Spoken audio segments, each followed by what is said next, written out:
And so the courier who had cheated death in the cemetery outside Goodsprings cheated death once again, and the Mojave wasteland was forever changed. Caesar entered the Strip as though it was his triumph. The Legion pushed the NCR out of New Vegas entirely, driving them back to the Mojave outpost. The Legion occupied all major locations, enslaving much of the population and peacefully lording over the rest. Under the Legion's banner, civilization, unforgiving as it was, finally came to the Mojave wasteland. The Courier, a mercenary at heart, helped the Legion achieve victory at Hoover Dam. Caesar honored him with a golden coin, minted in celebration of his contributions and distributed throughout the wasteland. The Boomers defended themselves against many attacks from the Legion, but they eventually fell to the Legion's superior numbers. The Legion enslaved the Boomers and erased any memory from their existence from the wasteland. Buried beneath tons of rubble, the Mojave chapter of the Brotherhood of Steel was no more.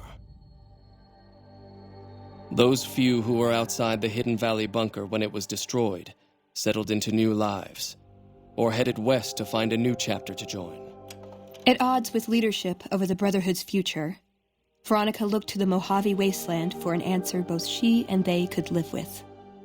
But the answer would never come, and the dangers of the world that had left the Brotherhood of Steel behind would eventually claim her life. The Fiends attacked Camp McCarran during the Second Battle of Hoover Dam and suffered heavy losses. Caesar, unimpressed with their performance and their dependence on chems, had them exterminated. With no clear leader to guide efforts in Freeside, the followers of the Apocalypse lost control of Old Mormon Fort to local thugs and junkies. Eventually, using the followers' remaining supplies to manufacture drugs, the Old Mormon Fort quickly devolved into little more than a junkie den.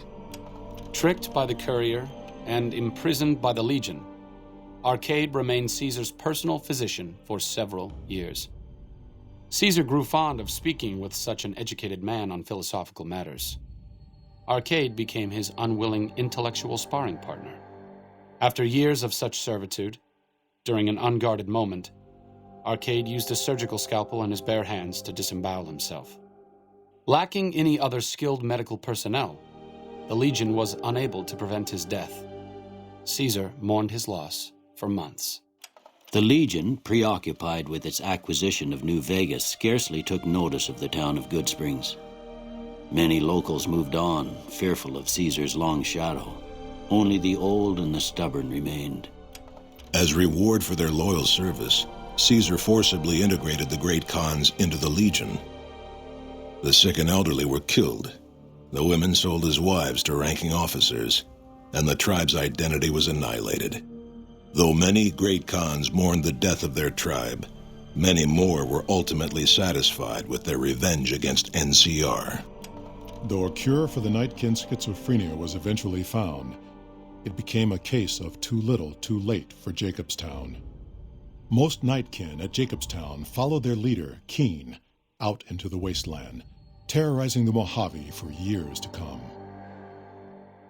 Jacobstown, constantly on guard for anti-mutant reprisals, never truly prospered. Lily continued to take her medicine at half doses, and although she remembered her grandchildren, her mind remained muddled and confused. Eventually, she parted ways with the Courier and traveled west, seeking the remnants of her past. Impressed with the King's continued attacks upon NCR citizens and soldiers, the Legion offered them the option of being assimilated into the Legion. The Kings refused and briefly became slaves in the Legion, but after a failed escape attempt, they were all put to death. With the transplant of Lupa's brain, Rex gained all of the donor's experiences traveling with the Legion.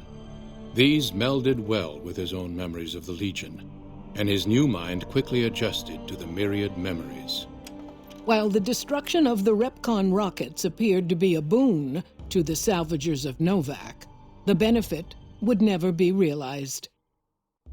Radioactive fuel from the wrecked ships seeped out and contaminated the area. Salvagers were forced to move on, and the town was abandoned. Tired of waiting for the world to be done with him, Boone ventured into the wastes to make his own way out. Armed with a wide array of improvised explosives and stolen weapons, the Vault 19 powder gang tormented the Mojave wasteland for years. Citizens of the NCR were favorite targets, and they always suffered the worst fates. Not understanding the gravity of the Legion's imminent takeover of Primm, Sheriff Primm Slim valiantly attempts to resist Caesar's will.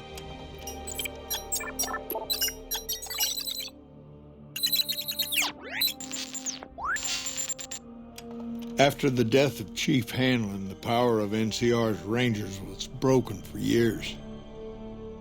Their organization, so reliant on the wisdom and guidance of its elder members, became a shadow of what it once was to people across the wasteland. And so the Courier's road came to an end, for now.